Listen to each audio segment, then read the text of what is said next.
I know week 2 is not even in the books yet. And if the Titans lose tonight, they'd be 0-2, and clearly they would be a disappointment at 0-2. But they would just also be one game behind the Jacksonville Jaguars in a division that is clearly for the taking.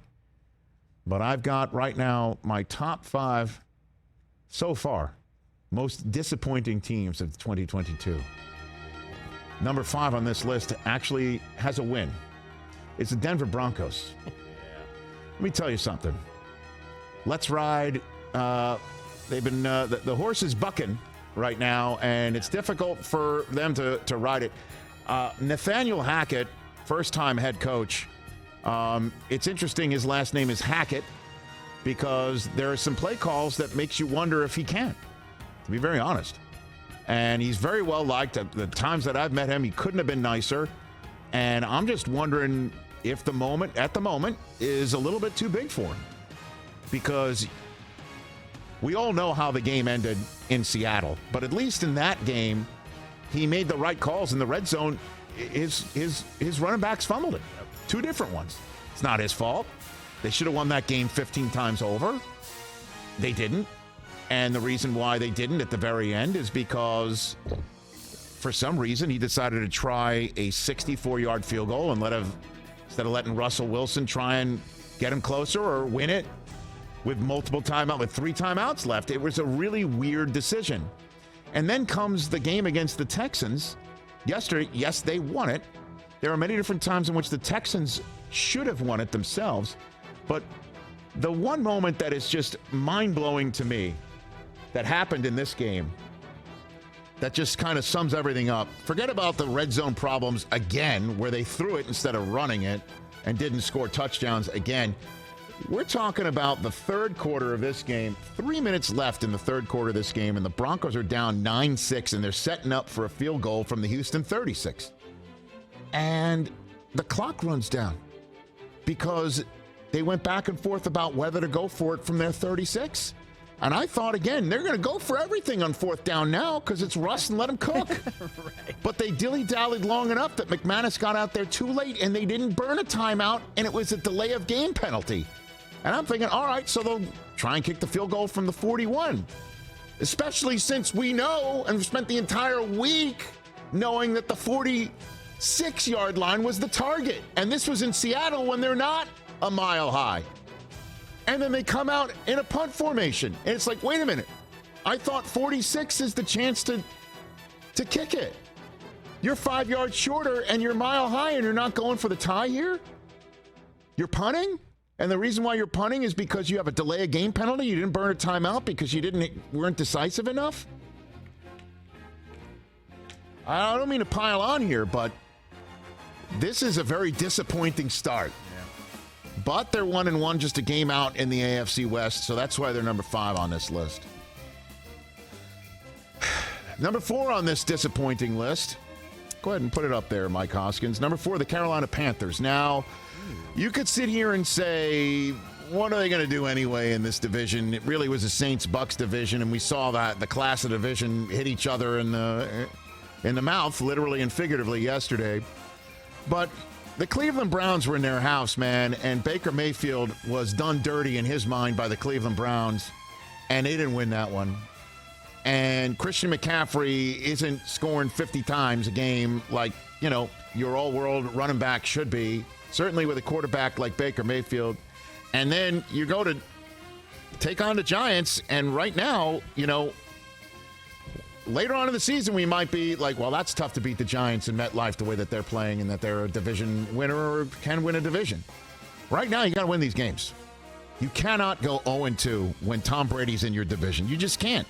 Certainly when your coach is on the hot seat, you just can't. Certainly when Baker Mayfield is making enough plays, you just can't.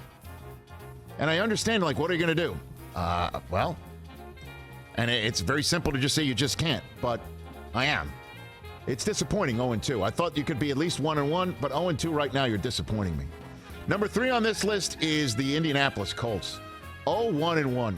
And you have lost on the road to the so-called bottom half of your division, shut out by one of them, and you needed to come back from down 20-3 in Houston. Think about that. They are down in the first 2 games of this year, going into the fourth quarter. They've been down by a combined score of 44-3. This is not what you're supposed to do when you've got Matt Ryan, and he's supposed to be the upgrade from Carson Wentz, and Wentz is the problem. Wentz was the problem. We got to get Wentz out of here. He was a problem in the locker room. He was a problem on the field, and he was a problem in Jacksonville last year, and he's the problem. He's out. Now Matt Ryan's in, and this is no longer a problem. Well, injuries, yes. Shaq Leonard's out. Michael Pittman Jr. was out yesterday. But Matt Ryan's supposed to be the guy who comes in now and wins games for the Colts. They're 0-2.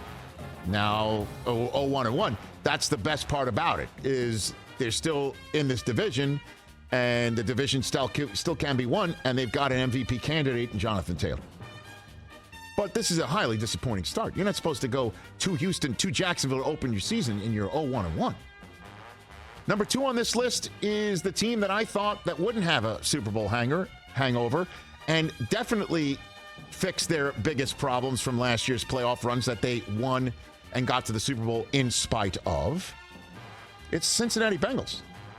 Joe Burrow loses at home to Mitchell Trubisky with 5 turnovers and then gets outplayed by Cooper Rush in Dallas. Now, TJ Watt's no joke. No joke as well in Micah Parsons. You're taking on 2 spectacularly young defensive player of the year candidates, and that's who is being sent to terrorize a revamped offensive line. For a quarterback who did not play in the preseason because his appendix burst. And an offensive line that's trying to learn how to play together. Got it. 0-2. Again, you look at the Ravens who got beat, and the Steelers got beat, and the Browns got beat. So they're not out at 0-2. Just a highly disappointing start for the Cincinnati Bengals. You thought that they'd win that one at home against Pittsburgh, and certainly should go into Dallas after that stinging defeat in week 1 and take care of business against a backup quarterback in Cooper Rush and an offense that's trying to, folks in Cincinnati know all about Noah Brown when he played at Ohio State, but come on. Very disappointing, but nothing is more disappointing. And this is personal, because I put my neck out for this team. I've been talking about this team. You put everybody out. part out. I have pounded this table. I have zigged when everyone is zagging. I have really been adamant about my belief in this team, certainly because they had a big, huge year last year when a lot was going south for them in that locker room and in that franchise, and they had an interim coach, and they made the playoffs, and they won tough games late, and they went into Cincinnati and gave the eventual AFC champions all they could handle in a playoff game, and then they added Devontae Adams, and then they added Chandler Jones, and they have Josh McDaniels now as their head coach, and they have laid an 0-2 egg. The autumn wind is pissing me off. I have said the Las Vegas Raiders are winning this division, and if I could have a mulligan right now because I didn't put myself out there so damn much, I would take it. I would take it and run back to the first tee and hit that golf ball, and I would definitely hit it right down the middle with the Chiefs because I'm always good when I'm hitting a mulligan. I don't know what the hell that was yesterday. They were up 20-0 at halftime. Derek Carr had 200 yards at half. And then they couldn't put a lick on the Arizona Cardinals defense that got beat, had a 40-burger put on them at home in week 1, and then 20 points are down 20-0. That is a team that you're supposed to take and stomp out of your stadium. You know? Nelly playing at halftime, Carlos Santana playing at the national anthem. All the stars are out. The Aces win the WNBA, and things are looking great for the Vegas sports scene. Oh, yeah. And they lay such a huge-ass egg in the second half. 2 catches for Devontae Adams. The defense couldn't stop Kyler Murray. He's not easy to stop when he's rolling, but they shouldn't have let him roll. They're 0-2, and then the Chiefs are 2-0.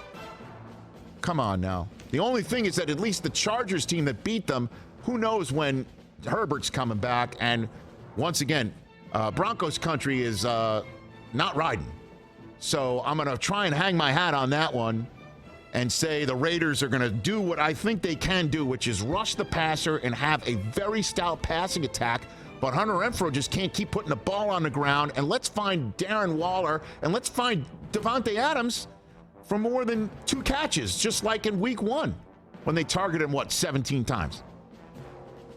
Yeah, it's personal. I'm pissed. 7 targets yesterday. I'm pissed. Yeah, I mean, you should be. They're letting you down. And those are the most disappointing teams so far of the 2022 season. I like it. You like that? The autumn wind the autumn wind is pissing me off. Spitting at you. That's what it's doing. And scene. Thank you very much.